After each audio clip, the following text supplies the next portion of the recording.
रानी की जय हो। बैठिए युवराज। ये देखिए दादी, भारत में किसी ने एक आरटीआई लगाई है। कैसी आरटीआई राजकुमार? आरटीआई में लिखा हुआ है कि भारत कब और किससे आजाद हुआ। 14 अगस्त और 16 अगस्त 1947 को भारत का शासक कौन था? 25 जनवरी और 27 जनवरी 1950 को भारत का शासक कौन था? ब्रिटेन का शासन किस तारीख को भारत से खत्म हुआ? और क्या ब्रिटिश और उनकी आने वाली पीढ़ी का भारत पर किसी भी तरह का अधिकार है?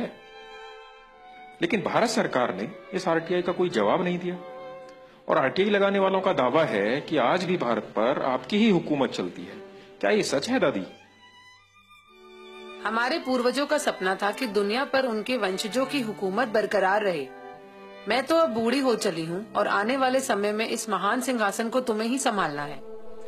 इसीलिए ये राज की बात बताना तुम्हें अब जरूरी हो गया है।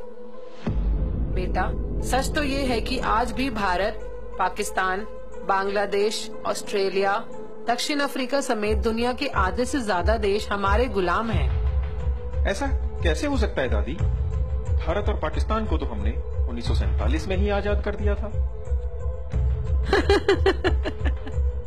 बेटा, इसी भ्रम में रखकर ही हमने भारत के लोगों को आज तक गुलाम बना रखा है। उनको ये आजादी देने का नाटक करना उस समय हमारी मजबूरी बन गई थी, जब सुभाष चंद्र बोस ने आजाद हिंद सरकार बना ली थी।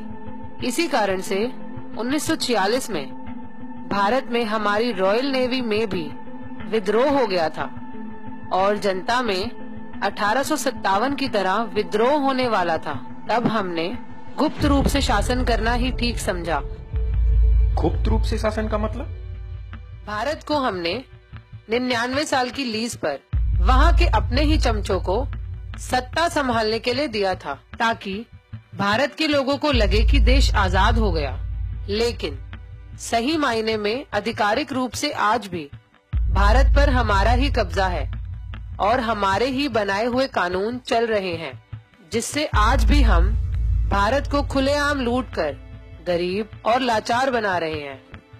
दादी, ये सुनकर खुशी तो बहुत हो रही है, पर यकीन नहीं हो पा रहा। ठीक है, ये बताओ कि क्या मुझे कभी भारत जाने के लिए वीजा की जरूरत पड़ी, जबकि वहाँ के प्रधानमंत्री या राष्ट्रपति को इंग्लैंड में आने के लिए वीजा लेना पड़ता है? क्या तुम्हें पता है, जब मैं 1952 में रानी बनी तो ब्रिटेन के साथ साथ भारत और पाकिस्तान की भी रानी घोषित हुई थी। क्या तुमने नेहरू और सी राजगोपालाचारी के द्वारा ली गई शपथ पढ़ी होती तो यकीन आ ही जाता। कौन सी शपथ?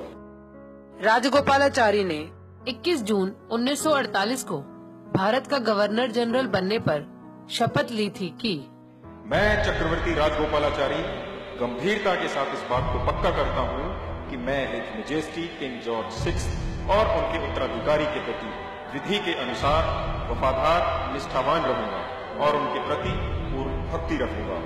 और मैं चक्रवर्ती राजगोपालाचारी इस बात को गंभीरता के साथ पक्का करता हूँ कि मैं गवर्नर जनरल के पद पर हिज मैजेस्टी किंग जॉर्ज 6 एवं उनके उत्तराधिकारियों के ठीक प्रकार से सत्यता के साथ सेवा करूंगा। देखा, अगर भारत 15 अगस्त 1947 को आजाद हो गया था तो सी राजगोपालाचारी ने 21 जून 1948 को मेरे पिताजी के नाम की शपथ आखिर क्यों ली? चलो दादी, मान लिया कि 15 अगस्त 1947 को दी गई आजादी झूठी थी, लेकिन 26 जनवरी 1950 में तो भारत के लोगों ने न खुद का संविधान बनाकर अपने देश को गणतंत्र घोषित कर लिया था। उसके बाद तो उनको आजाद मानना ही पड़ेगा। बेटा, तुम बहुत भोले हो। गणतंत्र शब्द का मतलब भी नहीं समझते। गणतंत्र का मतलब मालिक बनना नहीं होता। वहाँ का संविधान हमारा बनाया हुआ एक कानून ही तो है, जिसका पालन वहाँ के हर एक आदमी को करना ही पड़ेगा। इसको समझने के लिए ये देखो, इंडियन इंडिपेंडेंस एक्ट 1947, इसमें सेक्शन 6 क्लॉज 3 को पढ़ो। इसमें साफ साफ लिखा है कि भारत में कोई भी कानून बनाने का, रोकने का और हटाने का अंतिम निर्णय वहाँ का गवर्नर जनरल ब्रिटेन के राजा की अनुमति से ही कर सकता है। वहाँ का संविधान भी एक कानून ही तो है जिसको हमारी अनुमति से गवर्नर जनरल सी राजगोपालाचारी ने 26 जनवरी 1950 को मान्यता दी थी। इस समझौते के तहत हम जब चाहे 99 साल की लीज और संविधान को रद्द करके भारत में दोबारा से सीधे सीधे शासन कर सकते हैं। इसी बात को भारत सरकार ने भी एक सरकारी दस्तावेज में स्वीकार किया है। कौन सा दस्तावेज? 1953 में रामनारायण द्वारा पूछे गए एक सवाल के जवाब में भारत सरकार ने आधिकारिक रूप से लिखकर भेजा कि ब्रिटिश नेशनैलिटी एक्ट के अंतर्गत भारत का हर व्यक्ति ब्रिटिश कानूनों के अधीन है और यह स्थिति भारत के गणतंत्र होने के बाद भी नहीं बदली है। यानी भारत के लोगों को हम आज भी अपने कानूनों के तहत सजा सुना सकते हैं, चाहे वे भारत का प्रधानमंत्री ही क्यों ना हो। तो क्या दादी, वहाँ का प्रधानमंत्री लोगों का नहीं बल्कि आपका सेवक है? क्यों तुम्हें नहीं लगता?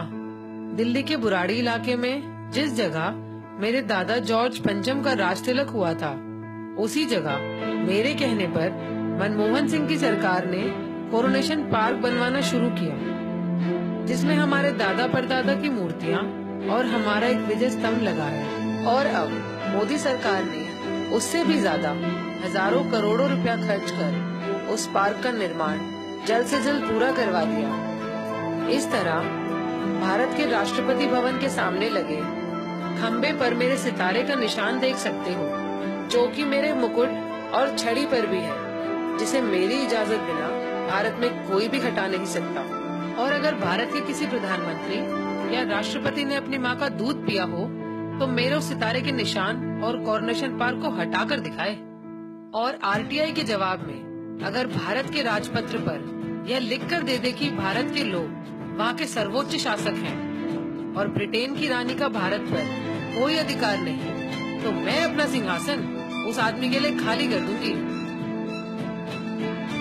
दादी, वहाँ के लोग इस पार्क और इस नकली आजादी का कोई विरोध नहीं करते? विरोध तो दूर की बात, भारत के गुलाम लोग तो रोजाना जनगण मन गाकर हमारा ही गुणगान करते हैं।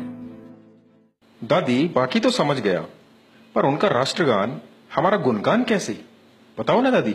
जनगण मन के बारे में मैं तुम्हें बाद में बताऊंगी। जी दादी, long live British, long live queen. नमस्कार साथियों, मेरा नाम अंकित है और मैं मुरादाबाद के एक छोटे से गांव से हूं। मैं एक साधारण किसान परिवार से हूं। ये वीडियो अभी आप लोगों ने देखा, हो सकता है कि इस वीडियो की सारी बातें आप लोगों को सच ना लगें, लेकिन साथियों वास्तविकता यही है कि इस वीडियो की एक एक बात सच है। और जिन लाखों लोगों ने इस देश को आजाद कराने के लिए अपनी कुर्बानियां दी, उनका सपना आज भी अधूरा का अधूरा है। आज भी ब्रिटेन की रानी का शासन भारत पर होना उन सारे शहीदों का अपमान है। मैं नहीं जानता कि इस देश से ब्रिटेन के शासन का अंत कैसे होगा, लेकिन इसके लिए मैं हर संभव योगदान करने के लिए तैयार हूँ। और मुझे लगता है कि शायद इसी को देशभक्ति कहते हैं। सिर्फ भारत माता की जय बोलने से कोई देशभक्त नहीं हो जाता। जो देश के सम्मान के लिए थोड़ा सा भी योगदान ना कर पाए, वो देशभक्त कहलाने के लायक नहीं होता। साथियों, ये वीडियो तो मात्र एक शुरुआत है। आने वाले वीडियो में हम इससे भी गहरे राजों से पर्दा उठाएंगे। मैं ये जानता हूँ कि देश का मीडिया इन चीजों को आप लोगों तक नहीं पहुँचाएगा, इसलिए केवल अब देश प्रेमियों से ही उम्मीद बची है। अगर आप भी देशभक्त हैं तो नीचे दिए गए नंबर पे एक मिस्ड कॉल दें, जिससे आने वाले समय की वीडियो की जानकारी हम आपको पहुंचा सकें, जिससे ज्यादा से ज्यादा लोगों तक ये सच पहुंच सके।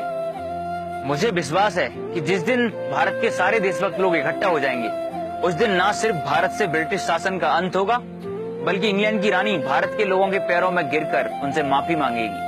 साथियों, जिस दिन भारत आजाद हो जाएगा, उस दिन भारत से गरीबी, बेरोजगारी, भूखमरी, आतंकवाद जैसी समस्याएं खत्म हो जाएंगी और भारत एक बार फिर से विश्व गुरु और समृद्ध भारत बन के खड़ा होगा।